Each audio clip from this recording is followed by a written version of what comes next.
Jupiter, under the disguise of a bull, had carried away Europa, the daughter of Agenor, the king of Phoenicia.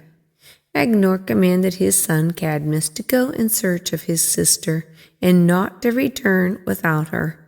Cadmus went and sought long and far for his sister, but could not find her, and not daring to return unsuccessful, consulted the oracle of Apollo to know what country he should settle in. The oracle informed him that he should find a cow in the field, and should follow her wherever she might wander, and where she stopped he should build a city and call it Thebes. Cadmus had barely left the cave from where the oracle was delivered when he saw a young cow slowly walking before him. He followed her close, offering at the same time his prayers to Phoebus Apollo. The cow went on till she passed the shallow channel of Cephissus and came out upon the plain of Panope. There she stood still, and raising her broad forehead to the sky, filled the air with her lowings. Cadmus gave thanks, and stooping down, kissed the foreign soil, then lifting his eyes, greeted the surrounding mountains. Wishing to offer a sacrifice to Jupiter, he sent his servants to seek pure water for a libation.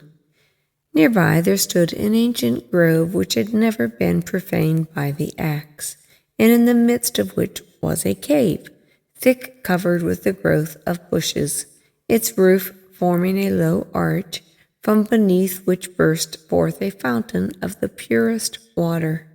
In the cave lurked a horrid serpent, with a crested head and scales glittering like gold. His eyes shone like fire. His body was swollen with venom.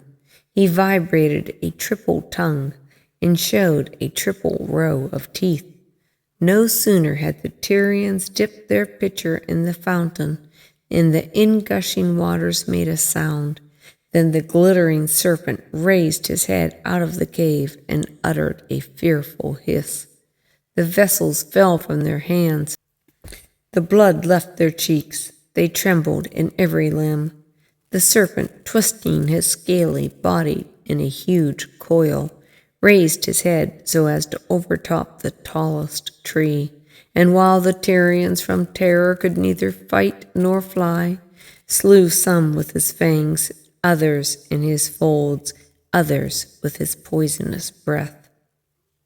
Cadmus, having waited for the return of his men till midday, went in search of them. His covering was a lion's hide, and besides his javelin, he carried in his hand a lance, and in his breast he bore a bold heart, a surer reliance than either. When he entered the wood and saw the lifeless bodies of his men, and the monster with the bloody jaws, he exclaimed, "O faithful friends, I will avenge you or share your death." So saying, he lifted a huge stone and threw it with all his force at the serpent. Such a block would have shaken the very walls of a fortress, but it made no impression on the monster. Cadmus next threw his javelin, which met with better success, for it penetrated the serpent's scales and pierced through. Fierce with pain, the monster turned back his head to view the wound and attempted to draw out the weapon with his mouth, but broke it off, leaving the iron point rankling in his flesh. His neck swelled with rage, bloody foam covered his jaws, and the breath of his nostrils poisoned the air around. Now he twisted himself into a circle, then stretched himself out on the ground like the trunk of a fallen tree. As he moved onward, Cadmus retreated before him, holding his spear opposite to the monster's open jaws. The serpent snapped at the weapon and attempted to bite its iron point. At last Cadmus, watching his chance, thrust the spear at a moment when the animal's head thrown back came against the trunk of a tree, and so succeeded in pinning him to its side. His weight bent the tree as he struggled in the agonies of death. While Cadmus stood over his conquered foe, contemplating its vast size, a voice was heard, from whence he knew not, but he heard it distinctly, commanding him to take the dragon's teeth and sow them in the earth. He obeyed. He made a furrow in the ground and planted the teeth, destined to produce a crop of men. Scarce had he done so when the clods began to move, and the points of spears to appear above the surface.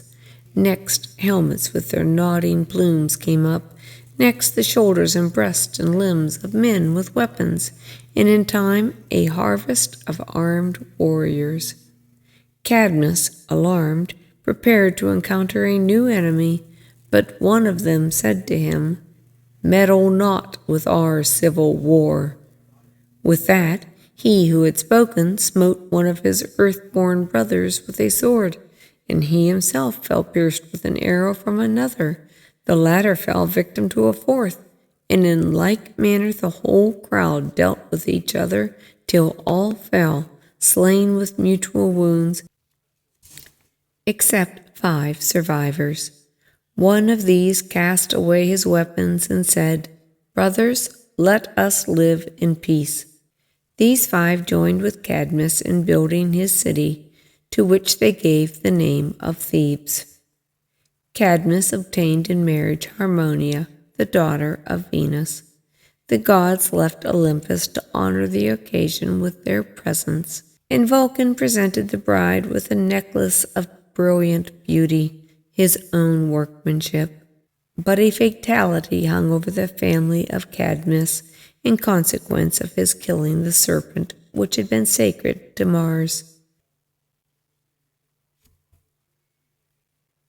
Semele and Ino, his daughters, Actaeon and Pentheus, his grandchildren, all perished unhappily, and Cadmus and Harmonia left Thebes, now grown odious to them, and emigrated to the country of the Enchelians, who received them with honor and made Cadmus their king.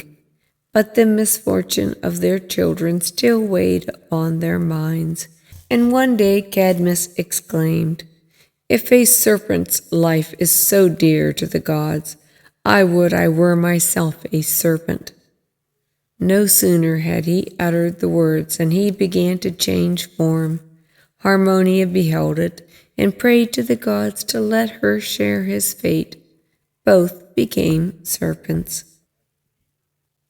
They live in the woods, but mindful of their origin, they neither avoid the presence of man, nor do they ever injure anyone. There is a tradition that Cadmus introduced into Greece the letters of the alphabet which were invented by the Phoenicians. This is alluded to by Byron, where, addressing the modern Greeks, he says, "You have the letters Cadmus gave. Think you he meant them for a slave?" The Myrmidons. The Myrmidons were the soldiers of Achilles in the Trojan War. From them, all zealous and unscrupulous followers of a political chief are called by that name, down to this day. But the origin of the Myrmidons would not give one the idea of a fierce, bloody race, but rather of a laborious and peaceful one. Cephalus, the king of Athens, arrived in the island of Aegina to seek assistance of his old friend and ally Aeacus, the king, in his war with Minos, the king of Crete. Cephalus was most kindly received, and the desired assistance was readily promised. "I have people enough," said Aeacus, "to protect myself and spare you such a force as you need." "I rejoice to see it," said Cephalus, "and my wonder has been raised, I confess, to find such a host of youths as I see around me, all apparently of about the same age. Yet there are many individuals whom I previously knew that I look for now in vain. What has become of them?" Aeacus groaned, and with a voice of sadness he said, I have been intending to tell you, and will now do so without more delay, that you may see how from the saddest beginning a happy result sometimes flows. Those whom you formerly knew are now dust and ashes. A plague sent by angry Juno devastated the land. She hated it because it bore the name of one of her husband's favorites. While the disease appeared to spring from natural causes, we resisted it, as best we might, by natural remedies. But it soon appeared that the pestilence was too powerful for our efforts, and we yielded. At the beginning, the sky seemed to settle down upon the earth. Thick clouds shut in the heated air. For 4 months, a deadly south wind prevailed. The disorder affected the wells and springs. Thousands of snakes crept over the land and shed their poison in the fountains. The force of the disease was first spent on the lower animals, dogs, cattle, sheep, and birds. The luckless plowman wondered to see his oxen fall in the midst of their work and lie helpless in the unfinished furrow. The wool fell from the sheep, and their bodies pined away. The horse, once foremost in the race, but groaned in his stall and died an inglorious death. Everything languished. Bodies lay in the roads, fields, and woods. The air was poisoned by it. This decay spread infection. Next, the disease attacked the country people, and then the dwellers in the city. At first, the cheek was flushed, the breath drawn with difficulty. Then the tongue grew rough and swelled, and the dry mouth stood open. Men could not bear the heat of their clothes or their beds, but preferred to lie on the bare ground, and the ground did not cool them, but on the contrary, they heated the spot where they lay. Physicians could not help, for the diseases attacked them also. Death spread rapidly. What heart had I left me during all this, or what ought I to have had, except to hate life and to wish to be with my poor dead subjects? On all sides lay my people. You see yonder a temple on the height. It is sacred to Jupiter. How many offered prayers there, husbands for wives, fathers for sons, and they died in the very act of supplication. Finally, there were none left to mourn. Standing before the altar, I raised my eyes to heaven. Jupiter, I said, if thou art indeed my father, and art not ashamed of thy offspring, give me back my people, or take me also. At these words, a clap of thunder was heard. I accept the omen, I cried. May it be a sign of favorable disposition towards me. By chance, there grew by the place where I stood an oak with wide-spreading branches, sacred to Jupiter. I observed a troop of ants, busy with their labor, carrying minute grains in their mouths, following one another in a line up the trunk of the tree. Observing their numbers with admiration, I said, give me, O Father, citizens as numerous as these, replenish my empty city. The tree shook and gave a rustling sound with its branches, though no wind agitated them. I trembled, yet I kissed the earth and the tree. I would not confess to myself that I hoped, yet I did hope. Night came, sleep took possession of my frame, oppressed with cares. The tree stood before me in my dreams, with its numerous branches all covered with living, moving creatures. It seemed to shake its limbs and throw down over the ground a multitude of larger and larger, and by to stand erect and lay aside their superfluous legs and their black color, and finally to assume human form. Then I awoke, and my first impulse was to chide the gods who had robbed me of a sweet vision and given me no reality in its place.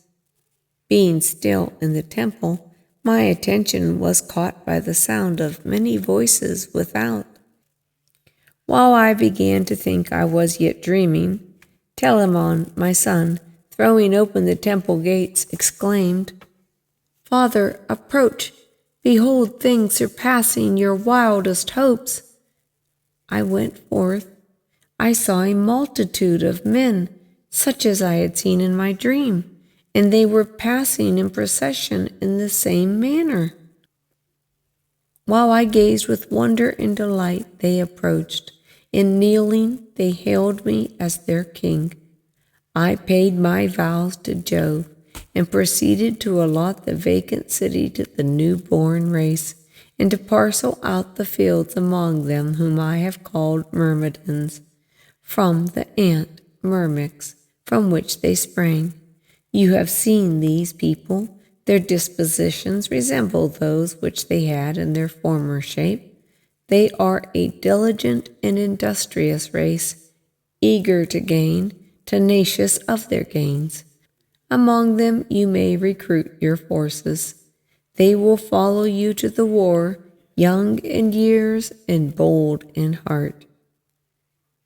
The description of the plague is copied by Ovid from the account which Thucydides, the Greek historian, gave of the plague of Athens. The historian drew from life, and all the poets and writers of fiction since his day, when they have had the occasion to describe a similar scene, have borrowed their details from him.